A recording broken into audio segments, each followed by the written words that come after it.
Hello and welcome to another episode of Beyond the Frets. I'm very excited to have my really great friend and musical collaborator, Chase Potter, on the podcast today. Chase is a Columbus, Ohio native, technically West Jefferson, cute little suburb just west of the city, and he plays literally every instrument, basically. He's an absolute genius on violin. He went to Berklee College of Music for violin. He plays guitar, he plays bass, he plays drums, he plays keys. He's an amazing writer and producer. And I probably met him getting close to 10 years ago, which is crazy. Probably summer of 2012 at one of the jazz jam sessions in Columbus, Ohio at the infamous Park Street Tavern every Tuesday. And Chase would show up with his violin and just destroy, and all of us would be like, what is going on? You're crazy. I want to play with you. And we really connected with him, me and my friends from Capitol, and we ended up being involved in his original songwriting project, the Chase Potter Band. We did a number of great gigs throughout probably 2013, 14, 15. And Chase ended up playing, I played with Chase in so many different scenarios. He played in the fusion band Safety Squad that I was in. He's played in my trio recently. We just recorded a new record last week, and Chase is involved on that. Suffice to say, I've been all over the Midwest with Chase and played in New York City as well. He lived in Brooklyn for about 4 years until the recent COVID pandemic, where he has been in Toledo, Ohio, just up the road from me. Among some of Chase's credits, he played with Machine Gun Kelly and Camila Cabello on The Tonight Show. He has played with Julian Lage. He was featured with Wynton Marsalis at the Lincoln Center. He's toured all over the country with Granny Four Barrel. And probably most prestigiously, he is one of the sound editors and mixers for the Beyond the Frets podcast. Okay, maybe that's not the most prestigious, but I'm incredibly grateful for his skills in making this podcast sound so great. And again, just another talent that he has, making podcasts sound great. What a guy. So I want to dive into today's episode. We talk all about his latest album, Hitchhike to Oblivion. This was a self-produced album where he wrote all of the songs, did all the arrangements, played all the instruments, and it's a really wonderful, wonderful record. And he talks all about his process and his influences in creating this record.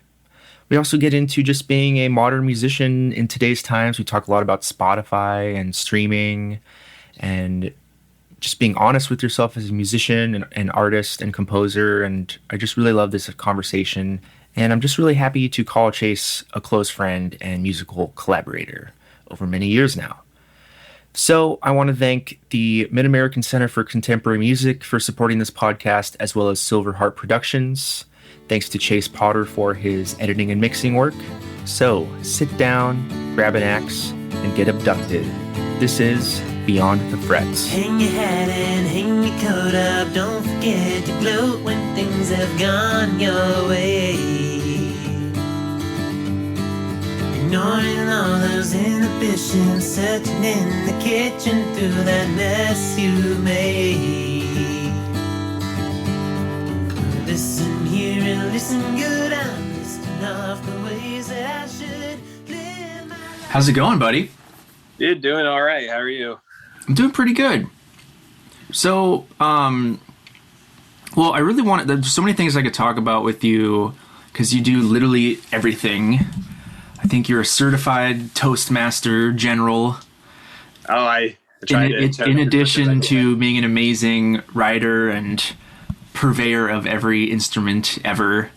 But I would love to definitely talk about your new album and kind of your process in writing and production and like kind of your story as far as it's like singer-songwriter kind of goes, because that's something I haven't really talked to you much about that, and I would just love to know, because your new record that you sent me, which I don't know when it's coming out, but you can plug that, of course. It's just phenomenal. I absolutely love it. Thank you. Yeah, well, I can just walk you through the entire making of that, I suppose. That'd be awesome. If you wanted, yeah. So I kind of thought of the idea for it like a little over 2 years ago. I actually started writing for it like over 3 years ago. And for me, I've always been really into like records from like the late 60s and like the 70s and stuff like that. Like I've just like listened to a lot of music from that time, and it's kind of what I'm just like drawn towards. And I was like, why don't I just make an album that is kind of in that vein, you know? Yeah. Like, yeah. And for me, like something that I've struggled with as a songwriter for a while is focusing more on music that I think people would like, not necessarily that I myself like. So something that I've tried to do over the last few years has been like, what are some songs that I can write that I would actually enjoy listening to on my own, you know? Because I feel like for me, that's a way for me to be the most honest version of myself, or closer to it, in terms of being like, I need to write a song like this because this is what people are going to like and enjoy. Because I think when I take an approach like that, it takes a little bit of my own authenticity out.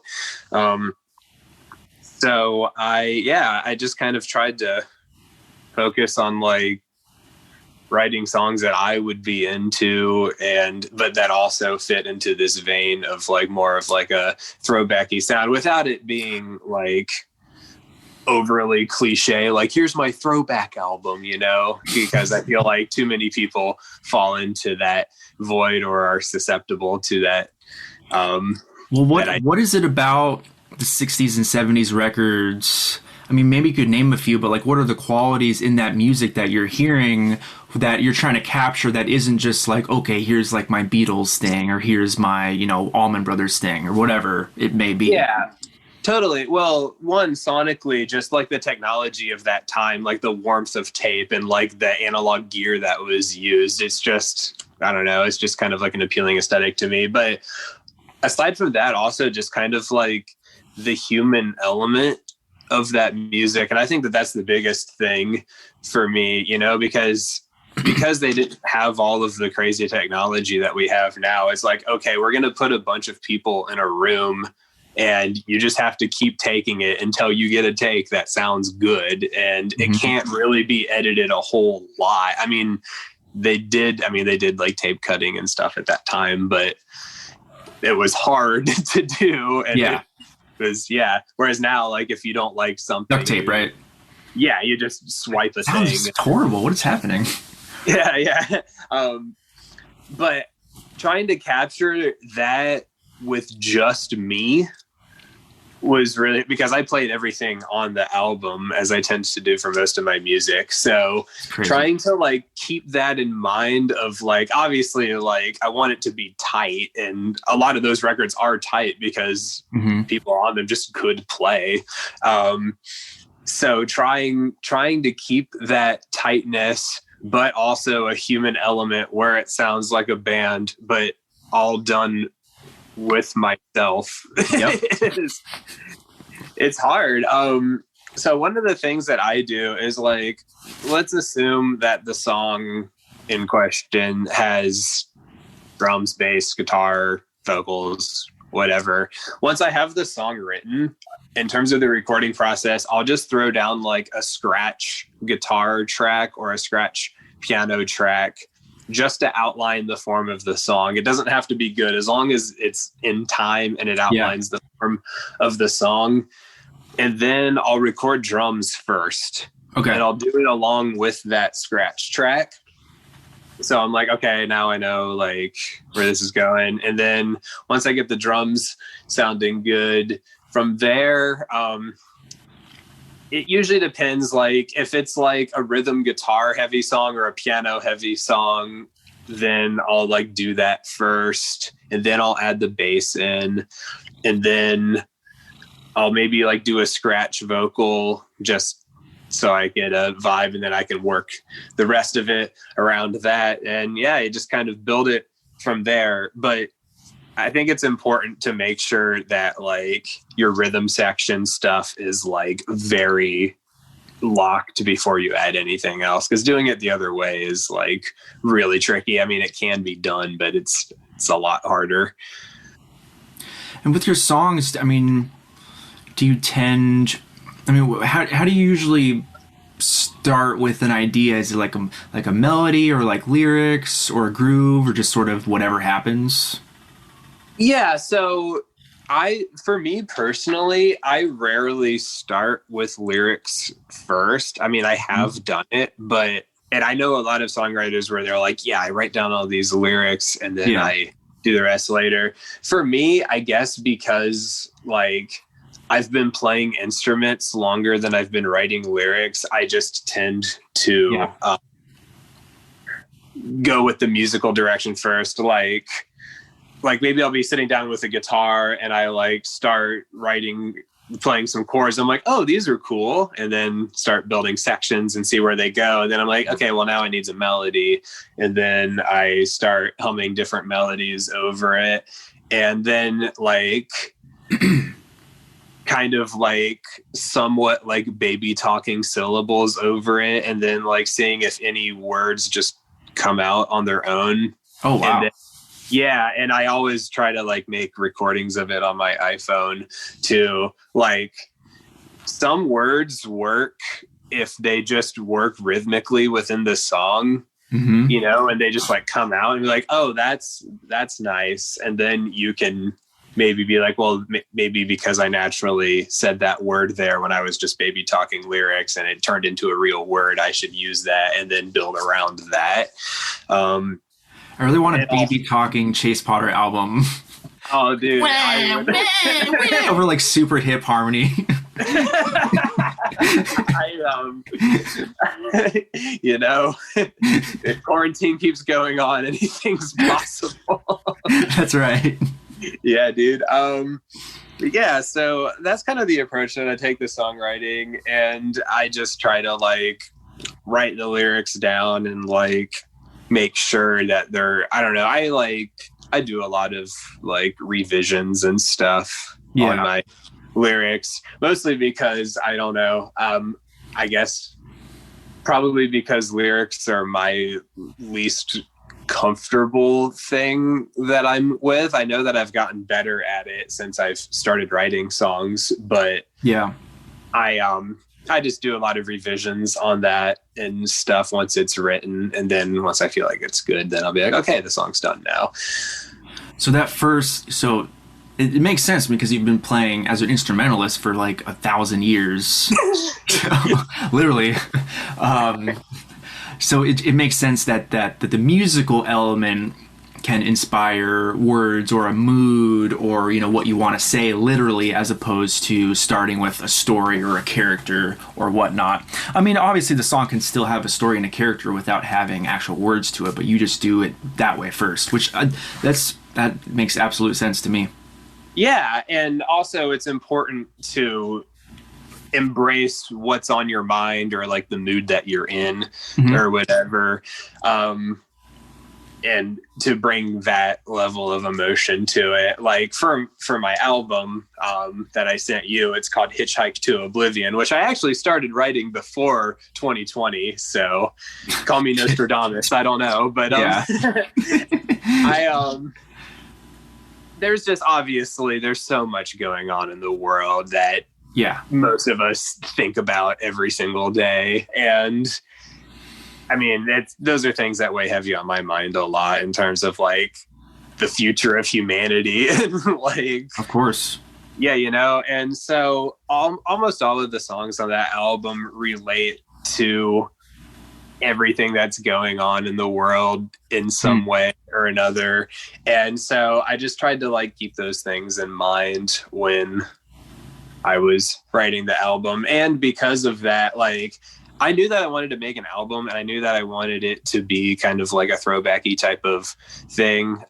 Like I said earlier, but I was like, you know, if I'm going to make an album, I don't want it to just be like, yeah, here's a bunch of songs I wrote. I want it to like have kind of like a central theme.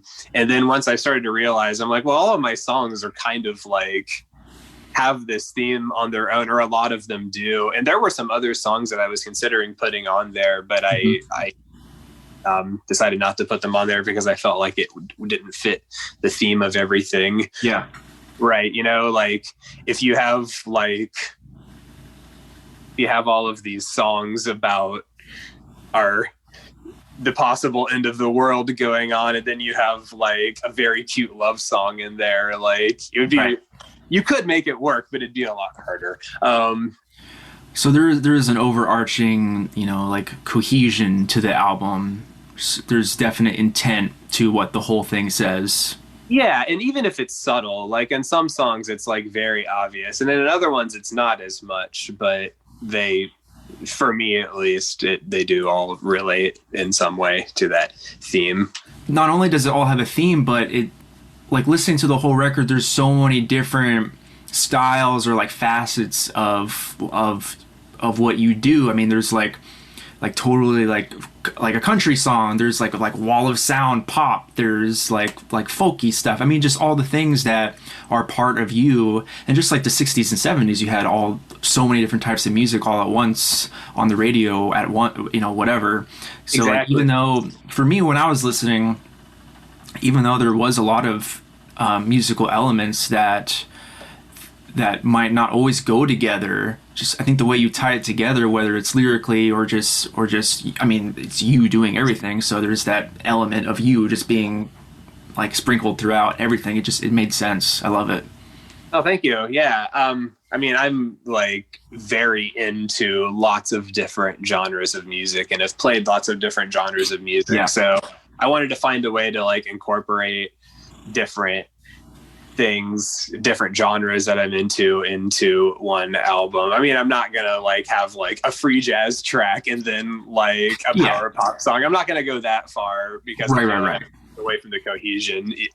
But yeah, I tried to like spread it out a little bit. I was thinking like, like the Beatles' White Album. I mean, like that is such a crazy collage of songs, but it all fits together. I mean, you have like I mean, heck, you have like Helter Skelter, which was like a bombastic rock song, especially for that time. And then the next track is Long, Long, Long, which is like an incredibly soft acoustic thing, and it works. And so, yeah, I tried to like draw from ideas like that as well. I think it's so important. I mean, for obvious reasons, I think the making and the process of an album, like a true album with, programming and track order and like making it as a whole thing instead of just here's 12 singles I'm going to throw up on Spotify or whatever. I think that process is definitely not it's just not as important for what people are doing right now as far as the music industry, just because if you want to get a jillion plays, maybe you just want to do a bunch of singles or whatever it is. Exactly. I think there's so much magic in the process of just listening to a whole album as a listener, going through a story and so many moods and, not just skipping around a bunch of 1 minute, 40-second tunes. Yeah, exactly. And that was kind of my thought too, even if it's detrimental to people actually caring about it or not. And I mean, I started releasing singles of my own music back in like late 2018 after taking a long time off of writing song stuff. And that was great. I mean, it's definitely like releasing singles is easier to manage because you're only dealing with one song at a time and stuff like that. And it does play into like people's new attention spans and stuff. But for me, like I love sitting down and listening to albums, and I feel I don't want that experience to get completely lost for people. I'm not trying to sound like a curmudgeon and feel like no one listens to albums anymore because I know that people do. I mean, vinyl sales are like increasing in recent years. Exactly. So I know that like people are, and that people do care about it and stuff. And because I also care about that, I'm like, well, I should probably try to do that then, or give it my best shot anyway. Well, that gets back to, like you said, the honesty factor. Yeah. Because I'm not saying that doing singles is bad, but I mean, maybe you just decided that, and that album is special. It's a special thing, and regardless of how people may receive it, or they might not listen to the whole thing at once ever. maybe they'll just pick and choose, like, but for you, that album process and making is kind of sacred, so it's just part of your thing. Yeah, it's definitely a really important thing to me personally, and especially because I ended up with a collection of songs that I felt like were coherent. Like with the singles that I was releasing before, like I could draw cohesion out of them, but it wouldn't come as naturally. I felt like if I did put them all on an album together, I felt like I'd be kind of like forcing it a little bit. And that is one of the cool things, though, about one of the advantages of doing singles for someone like me who's interested in a lot of different genres of music is if I'm just doing singles, that does allow me a little more leeway to switch it up a little bit, maybe, because I'm like, well, if I do a single here and a single there, they don't necessarily have to be completely relevant sonically. I mean, I want them to still sound like me so that people will associate it with me and care about it. But right. They're just that's the little events, you know, and they're just completely separate of each other. Yeah, exactly. And I mean, with this album, I'm going to be releasing a couple of singles in advance in order to promote it and stuff. But yeah, that's awesome. So, you know, in the writing process, did you write a bunch of them at once, or you said this was a few years in the making, right? Yeah, I even wrote a couple of the songs like earlier this year. Okay. I started writing the first song that I wrote that ended up on the album. I think I wrote it like April or May of 2018. I actually wrote it when I was touring, which was really hard because I didn't have a guitar or a piano with me. So I had to make do. In a kalimba. Electric kalimba. Exactly. But yeah, a couple of the songs I did end up writing this year, and one of them I was like, because I thought it was going to be an EP at first, but I was like, well, if I have like 2 more songs, then I can make it an album. And one of them is one of the acoustic ones. Okay. There. So I was like, well, I wrote a song that only needs acoustic guitars, vocals, and violin. I can record that rather quickly. But then another one, I was like, well, I do want a full band sound for this. And so I had to like arrange studio time during a pandemic. And that was really tricky, but I got it done. Nice. Yeah. Well, let's kind of jump to the recording process. So you have the songs, you say you make kind of a demo and you put down the rhythm section track. And then from there, what's happening? It just kind of depends on the song and what I feel like it needs or kind of just like, for me, I like to lay down things in the order of importance once the rhythm track is down. Like if the vocal is a really important thing and it's central around that, then I'd at least like to get a scratch vocal to work around. Sure. If the vocal is like if it's not like a lyric driven song or whatever, I might do some other things before putting the vocal on while keeping the melody in my head and stuff like that. And because I do a lot of it myself, I kind of have to rely on mental organization a lot and just like committing to ideas. And it gets really like, I do get kind of flustered and like turned all around mentally because I'm also like doing a lot of the engineering myself too. Right. So I have to keep track of like playing the instruments, layering them, engineering it well, and then like putting it all together. I don't mix my own stuff though, because then I would go clinically insane if I also had to do that. I was going to say, I mean, just keeping all that straight and since it is all you and you're able to record by yourself most of the time, there's so much room for like editing or like revising. So it's like, how do you know when it's like, okay, this part is done, I'm good. Like there's like, it must be hard to come to the point where like, okay, this is it. This is done. This part. Kind of, yeah, because like we're all our own worst critic and stuff. Yep. You have to find the part of your brain that overrides that while still looking at it objectively. Like, is this part in time or is it in tune? Is the playing good? Like, once you get those things, then I guess the next level is like, well, is it in tune and is it in time? And does it sound good sonically? Does it also fit the song and like move the song along and fit the arrangement?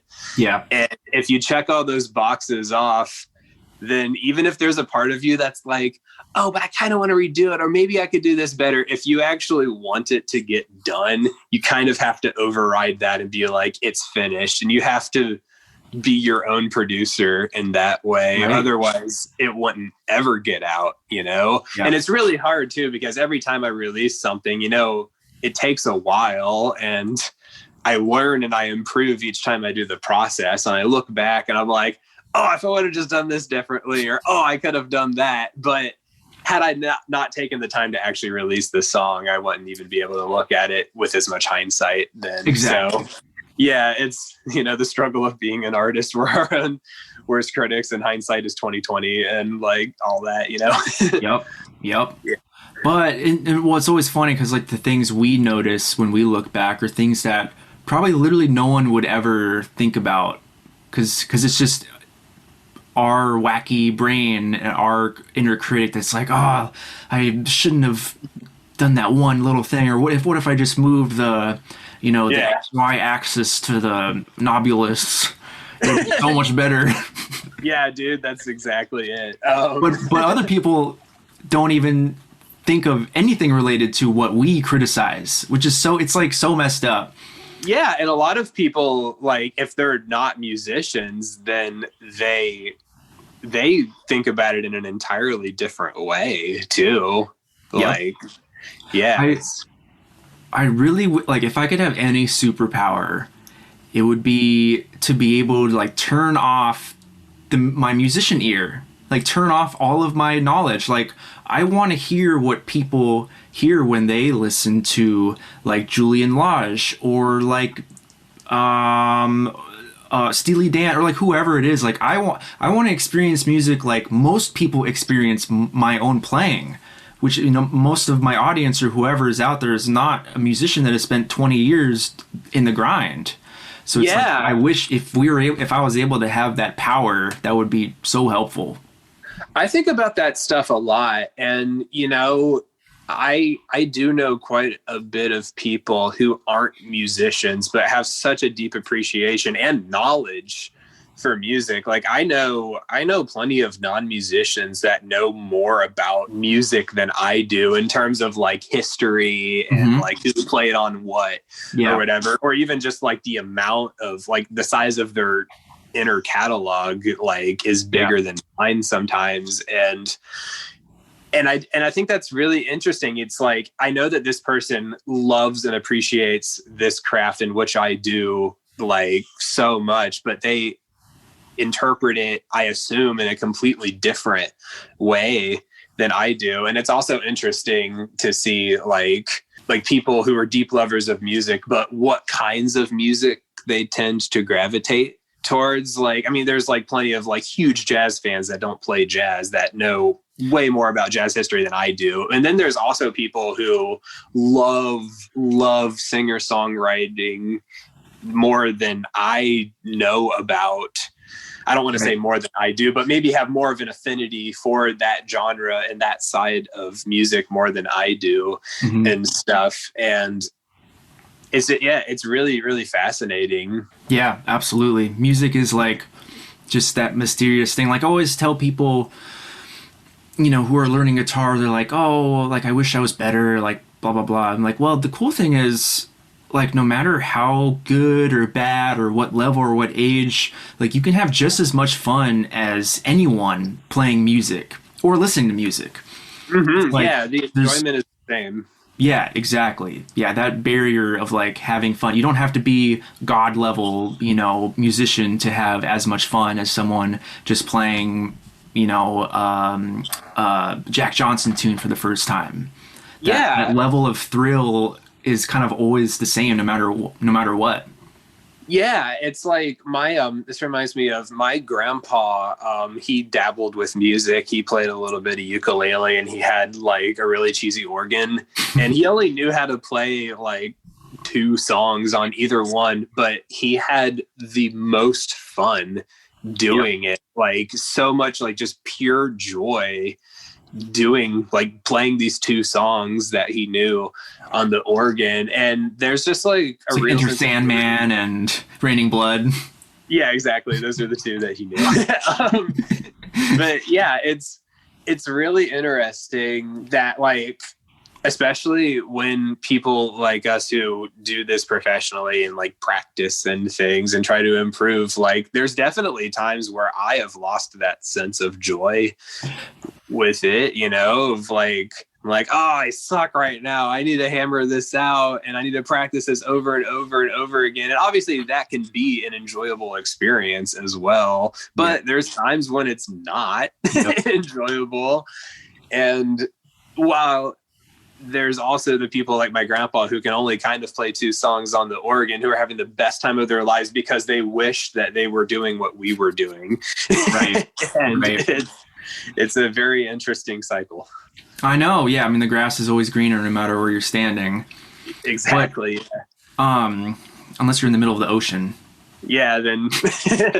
And I don't know what you're doing. There. You should probably leave. Yeah. How did you get there?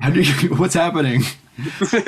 Well, I was going to say, with your songs, do you think it's on the job of the musician and the artist versus the listener to really interpret like what you're trying to get across? Or are you like, is it like I wrote these songs and these mean a certain way to me? How do you want the audience or listener to perceive it? Do you hope that they perceive it the same way, or does it not matter? Man, that is the existential question of artistry. Daily Double.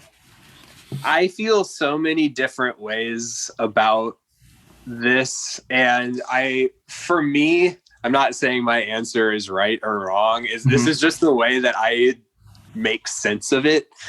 I think it kind of just depends on the genre that you're doing, you know, like. I'm not like, okay, let's take like top 40 pop music. I'm not going to sit here and be like, pop music today is garbage, because it's not. Like there's some incredible pop songs that are being written. And I think that there's a real art in writing a song that millions of people enjoy. Yeah. You know, that is hard. Yeah. That is insanely hard. Absolutely. And also like doing it in a way to where a bunch of people enjoy it, but it has like, you know, it's not just part of the schlock machine, you know, like it has like individualism to it, and it has real signs of like artistry and creativity in it. Like that is so hard to do. And I don't know. I think that a lot of people like in other genres of music, like look over that. Like a lot of people are like, oh, pop music is just 4 chords or whatever. But man, I can't tell you how many wedding gigs I've played where you get people that think like that. You put them on a wedding gig and they crash and burn. Oh, I know. Because they're not thinking about, because in the case of pop music, obviously you want to have the artistic integrity of it, but it's also for the listener. You want people to enjoy it, you know. Right. It's pop is for popular, and usually things that are popular are enjoyed. And now obviously you can go into like what things get popular because there's the money being pumped in behind it, and like told like you're going to like this because it's being forced into your brain. But there's also the things that are popular because they are good. And that's a real art. But then on the complete opposite end of the spectrum, like let's say like incredibly experimental avant-garde things where it's pure expression regardless of if people like it or not. You know, there's also beauty in that as well, and that there's no conforming to the ideal of like this is what people are gonna like. It's like I'm doing this music And if you like it, cool. If you don't like it, I don't care, like Yeah. there's also a real beauty to that too. And now obviously that side can get convoluted as well, where it can seem like conforming to nonconformity, Sure, like sure. that can be a symptom of that as well. There's give and takes on either side, and those are like, for me, those are like the most polar ends of the spectrum within Western music that we Right. accept, that I can think of. And then you get into the realm of folk music, where a lot of it is incredibly accessible, and it's just the music of the people, And I mean, a lot of folk songs that were written, like instrumental ones, they were just named after whatever was going on around them, and or about whatever was going on, or folklore based, Right. based on the culture of that whoever is writing the song. And there's just so many aspects to it. So I know that was a very long-winded answer to answer your question, but I think in terms of like caring about what the people think, it all kind of depends on which realm you're in and stuff like that. And for me, one of my biggest idols in terms of being able to encapsulate all of the aspects that we talked about is Stevie Wonder. I mean, Stevie like dominated the 70s in terms of just like making monster album after monster album and like sweeping the Grammys and stuff like that, all in his early to mid 20s, which is insane. And writing catchy music, but having like some cool complex harmonies in there too, and like having the voice of an angel at the same time, and doing a lot of it himself. Right. So he's been a giant influence on me.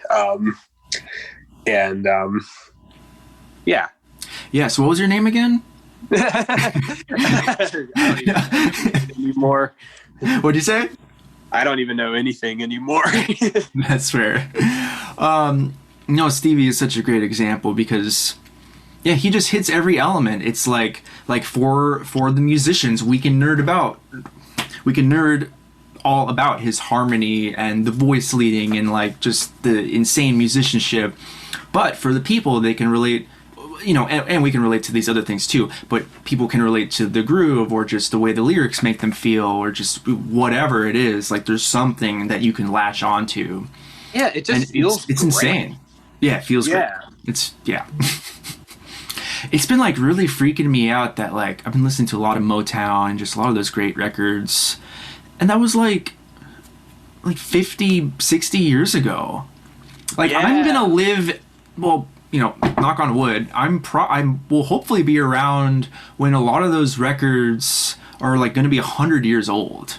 And I'm just like thinking like, when it's 2060 or 2070, well, maybe I'll be dead. I don't know. We'll see. Maybe we'll all be dead. But I don't know. It's just super out to me that I could live in a time when like a Marvin Gaye record will be 100 years old and it'll still be the most killing thing ever. Yeah, it's really crazy to think about. And man, have you watched Standing in the Shadows of Motown? No. Watch that documentary. It came out like in the early 2000s, but it's all about the Funk Brothers who just played on all of those Motown albums, like Jamerson, those guys. Yep. Man, it is so crazy. Like those guys played on more number one hits than like Elvis and the Beatles and the Stones combined. And they weren't credited on like anything hardly. That was so common back then. Yeah, and they just shaped that sound. But yeah, I highly recommend that documentary, Standing in the Shadows of Motown. It's amazing. Yeah, I'll check that out. Yeah. I remember what I wanted to ask earlier. It was when we were talking for a second about how when you're in it, especially as a professional musician, it can kind of take the joy out of it. And that's something I've struggled with for years. And I know, obviously, we know so many of our great friends are professional musicians, and I've seen this happen with everyone. So I guess I wonder how you've dealt with that, and how you've been able to get out of those periods where you're like, all I'm doing is just playing music for money, or like it seems like I'm working, blah blah blah. Yeah, you have to remind yourself of the things that got you into it in the first place. Like, I listen to a lot of music because that's what I fell in love with doing. I was also fortunate that I grew up with both of my parents being musicians. Yeah. So I was just exposed to it. So I've been playing my whole life, but I also like the things that influenced me. Like when I heard the Beatles when I was a kid, I was like, oh my God, this is the coolest thing ever, And so I try to find that part of me where if I'm feeling like, I'm just doing all these gigs and they're not really gigs I want to be doing, but I got to do them, like we've all been there. Yeah. I just try to listen to stuff that gets me stoked again. Like where I'm like, oh, I want to do that. And even if I don't get to do that in that moment, there's still like this is why I got into music, because those guys did something cool that I resonate with. And I think it's cool too. And then there's the part of me that's like, why do I think it's cool? What do I have to learn in order to do that? And then it gets me stoked again. And also, taking breaks is healthy. You don't want to take too many to where you lose your chops, but sometimes just taking a moment back, if you don't have, if you have a lull where you don't have a lot of gigs or whatever, and just music isn't the only thing that I'm interested in. And I know it's not the only thing that you're interested in also. And it's important to look into the other aspects of life that interest us in order to then influence our music. I think there's actually a good Keith Jarrett quote where he was saying that music, that's exactly what he said. He said saying that music comes from music is like saying that babies come from babies. They don't, music is inspired by the things that happen in our existence. And that's something that is important to not lose sight of. That is such a great point. There's a Wayne Shorter quote that is extremely similar. It's like if the only thing you have is music, then you're not doing it right, or something like that. Yeah, and Wayne himself is a huge movie buff. He is so into film, and I know some people that were at Monk Institute, and apparently Wayne made them watch that scene from one of the Alien movies where the little guy comes out of the stomach. Oh yeah, dude. It's I want to sound like that. Everyone's like, what? But that makes was sense. Inspiring to him, this surprising little thing that comes out of your gut. Yeah. That's and even deeper that scene, Sigourney Weaver's the lead, and I think she didn't know that was going to happen. Ridley Scott, really? they didn't tell them. So the surprise, the reaction is legitimate. They're like, what is going on? So that's Wayne's whole thing. Exactly. It's you never see it coming. You never see it coming. The element of surprise. I love that. Yeah. It is so important to I thought about this a lot, especially the last year or so. Zach as a musician is not Zach as a person necessarily. Especially when it comes to the negative thoughts, it's if I have a bad gig, where I'm I played like crap, then then the thought process is I'm a terrible person, I'm the worst, why do I exist, blah blah blah. But so trying to make that distinction of all right, I had a bad moment or whatever, but that doesn't reflect on who I am as an actual human being. It just reflects on my musical self, which is fine. Yeah, or you were doing what you could at that time. Right. And, that's all we can really ask for. And obviously there's things that we can do on our own to improve the chances that we'll do our best at any given time, such as practicing and being aware of what our abilities are and stuff like that. But nobody is perfect ever. That's just being a person. And that's our art is a reflection of that. And I mean, I've definitely like beat myself up over those kinds of things too. I know that we all have. And I've tried to get to the point where I'm just like, well, I'll just try to do better next time. But also keeping a mental note of like, okay, why didn't I like Right. that gig? Like, what was it exactly that I did? Why wasn't I quote unquote on? And then like trying to dig into that. And, you know, a lot of that too, it kind of gets deep into like being our own personal therapist to things outside of music, you know, like, Oh, absolutely. yeah, it can get real deep real quick. Yeah, I mean, it's, you know, the older I get, you know, the less I like me having those great moments versus not. It's most of the time, it's just a reflection of how I'm feeling.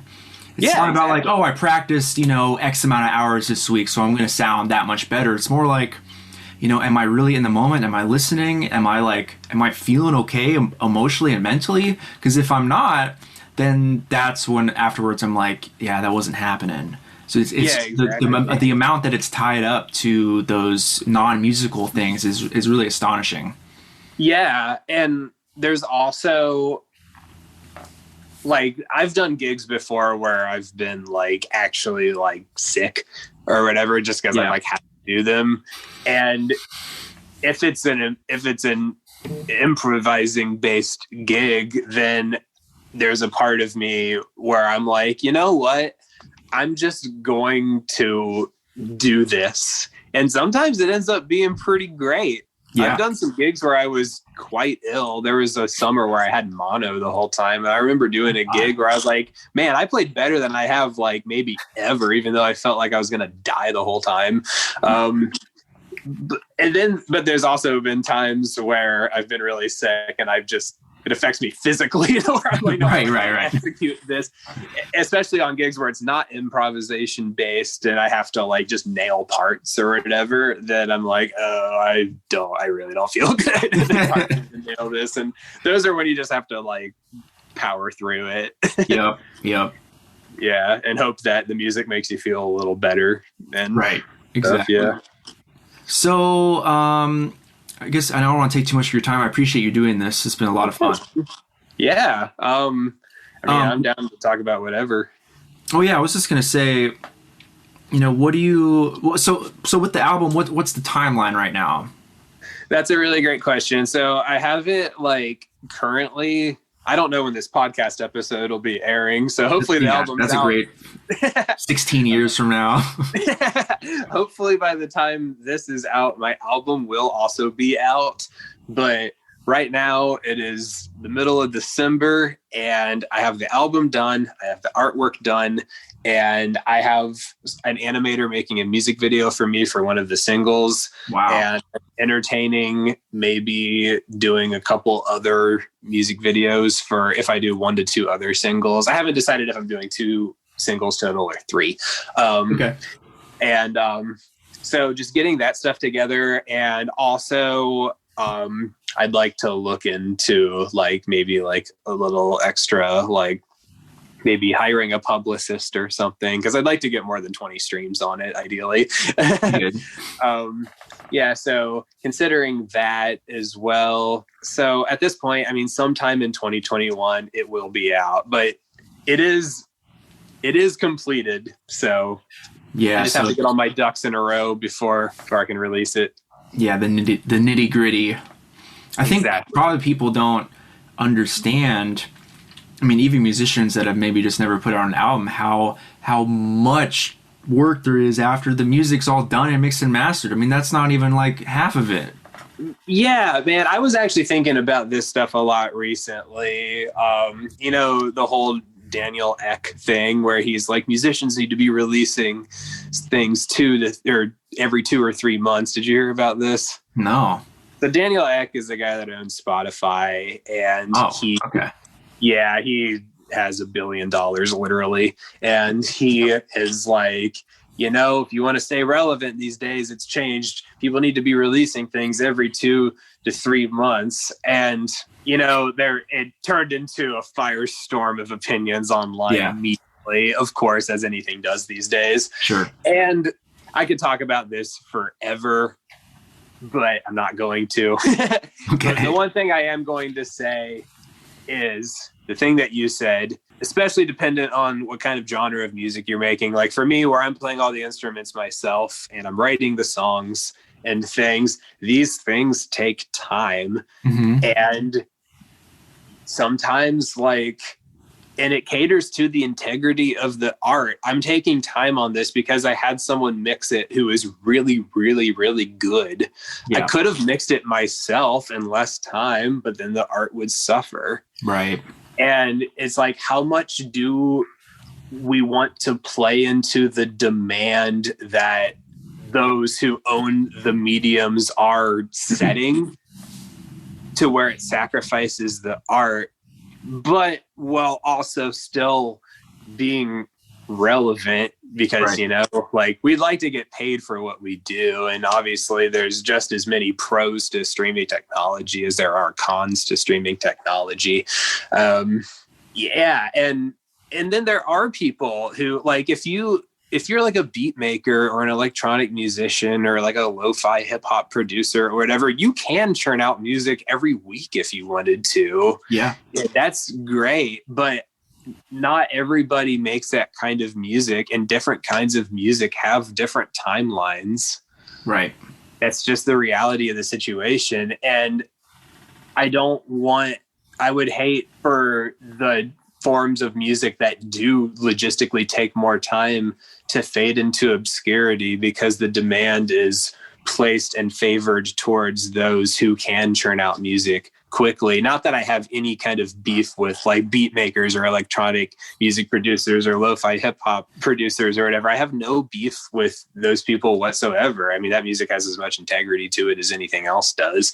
But I would hate, like I said, I would hate for things that just logistically take more time to get phased out because they don't meet the demands of the market that is being set by the people that own the platforms. Yeah, exactly. I mean, because the people on the platforms, I mean, maybe it's a generalization, but I would assume that they care less about quality versus quantity. Exactly. And I doubt that. I mean, I don't think that Daniel Ek plays music. I mean, who knows? He could own a guitar and write songs, but I assume he doesn't, but I could be wrong about that. Yeah. I assume that I don't how much do these people know about the process of making an album? Right. Exactly. Or even the process of making one single. Oh, totally. That can take time, that takes time and money. Yeah. Well, especially, when you have such big artists that have literally hundreds of millions of plays, when they have a new single, I mean, I would imagine just the train of people working on that, especially after the music is done, the publicizing and, just all the social media. I mean, there's so much stuff to do for, everyone does music videos now, really crazy music videos for every single. So, I mean, there's a whole lot of stuff. Yeah, and even for me, I'm fortunate into where I can engineer well enough to where I don't have to be in the studio. But I mean, my album would probably sound better if I did a lot of it in the studio. I did record a lot of the drums in actual studios because drums are the hardest thing to engineer probably for me anyway, because there's 8 or 9 mics going and they all need to be in phase and stuff. So I'm like, okay, if I'm doing this, I'm going to have someone that knows how to do this, record and engineer the drums for me. I'll play them and stuff, but they will do the engineering. Right. But for everything else, I just recorded it in my room or whatever.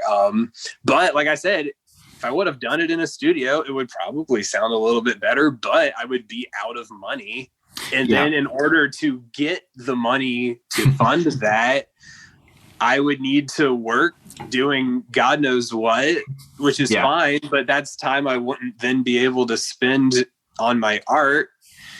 And it's just a vicious cycle. I mean, I could talk about this stuff for I know, but I'm not going to for the sake of the listener of this podcast.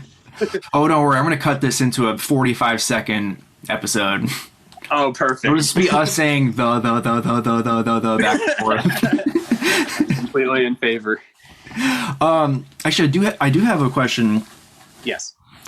Because I've thought about this, and I really don't know enough, or I don't know. like the people in the generations older than us, you know, they take so much umbrage with the new system of streaming and everyone's making less money, blah blah blah. It's not like the olden days. But like when you really think about it, there kind of is never a precedent for how music is as a commodity, because before recorded music, the commodity was sheet music. Then it was like piano player rolls. Then it was like all these different mediums. And yes, the timeline gets smaller, but like really the golden age of like musicians making records and getting a record deal, that really wasn't that long in the history of music. And the only reason why we hear that those negative things is because we live in it where those people are alive. So like I just wonder about like maybe we should just embrace how things are going. Obviously we don't want to get taken advantage of, but it's hard to just be like, this all sucks and I'm not even going to bother. Yeah, man, it is really interesting. I don't know enough about the history of music to say anything with any authority here. I know people who do, but yeah. Not one of them. But one of the things that I'll mention is that even before sheet music and stuff, I took a European music history class in college, and we had a discussion one time in class about the difference between what's considered public music and private music. And that even goes back to like, I mean, think about like the great Western composers like Bach or Mozart. I mean, think about who was commissioning them. It was either the church or kings. Yeah, exactly. Yeah, or people that had power and money. Yep. Pretty much, you know? And I assume that, and like I said, I don't know enough about this, so if anyone out here is listening who can correct me on these matters, please do so. But Council of Trent will reassemble. Yeah, I assume that like the people who had access to hearing this music either were involved with the church, going to church, or had enough money to pay to see an orchestra or a performer or whatever. And I mean, there were a lot of people who didn't have money, so they might not have had access to it. But that's where, I mean, that's not to say that they didn't have access to music at all, because, I mean, folk music has been around forever. Yeah. They just might not have had access to hearing the likes of Mozart or whoever. Right. And I mean, I don't know if like giant public concerts were done at that time. I just know where the funding was coming from. And it was coming from the people that had the most money and power at that time. And that's in turn a commodification of the art in general, you know, of like, especially when a king is like, write this for me, then the music is being written for the person who's got the money in their hand, you know, and you don't want to bite the hand that feeds you, because that's how you pay your bills and live and stuff. And yeah, it's been going on forever. And then with the expansions of technologies, I mean, even the technology of like being able to print, like, and getting sheet music out there and giving people that access to sheet music and stuff. And then with recording and stuff, that just changed everything. And obviously now I can listen to a whole album right now while I'm talking to you from my same phone if I wanted to. Like, that's crazy. Yeah. Well, I guess you made that parallel of, or I mean, you talked about the king, and you don't want to bite the hand that feeds. I wonder if there could be any parallel when we were talking about Spotify and like Daniel Ek said, oh, you got to put stuff out. I'm sure there's just thousands of artists that heard that being like, oh yeah, he's right, I better do that, or I'm going to be eaten up by the wolves. Yeah, and then there's the people who are like, screw that, I'm doing this how I want to, and that's great. And I am like so much in favor of that mentality. That's more so my mentality. Yeah, is like, screw that. I'm doing this the way that I feel the need to do this. Yeah. But also accepting, like, you know, this could probably hurt. I don't even want to say hurt my career, but like I probably won't get as much attention with that mentality. I think that I feel like what I'm enjoying about maybe this year, just how the world is heading in crazy good and bad things, I'm kind of more into the idea of having a smaller circle that is more just connected and more honest and more just, you know, positive, as opposed to having this huge, you know, reach of a billion people, but it might be just completely cold and not personal. Yeah, and I think that is a very important point, and I'm glad that you made that point. I mean, I remember reading an article like sometime in the last 8 or 10 years about artists who are making a really great living because they focus more on their niche marketing and having like a very small handful of very devout fans. Yeah. Like I remember reading about this. I forget the names of these artists, unfortunately. I'll have to find the article, but there was this one rapper who he only sells his albums to like a couple hundred people, but he charges a lot of money and the people are happy to pay it because they actually appreciate what he does. They're like, yeah, I'll pay $200 for your album, you know? And if you get like 200 people paying $100 for your album, it's like $3 million. Yeah, that's how math works, dude. Yep. That's mathematical. But yeah, it's very sustainable, and that guy can live off of that, and or at least continue to fund his art through that. And you know, that's a really cool thing. And like I said, I am really glad that you brought that point up, because with the expansion of technology and the fact that like the entire world is at our fingertips pretty much, like I definitely tend to think on a global scale. I think a lot of us do. Like, how many people all over the world will stream my album? Yeah. It's like, that'd be sick if a bunch of people from all over the world did. And because of streaming now, the chances of it also does expand who can be in your niche market. Like maybe someone in middle of nowhere Norway will love your music and be invested in it. They have the access to it now because of the internet or because of streaming or whatever. That is one of the upsides. But yeah, the downside is that we get caught in the scale of it's me versus the whole world. Can I get the whole world to listen to this? Yeah, and it's like, if I don't have listeners in every country, I'm a failure. What have I done? Exactly. Yeah.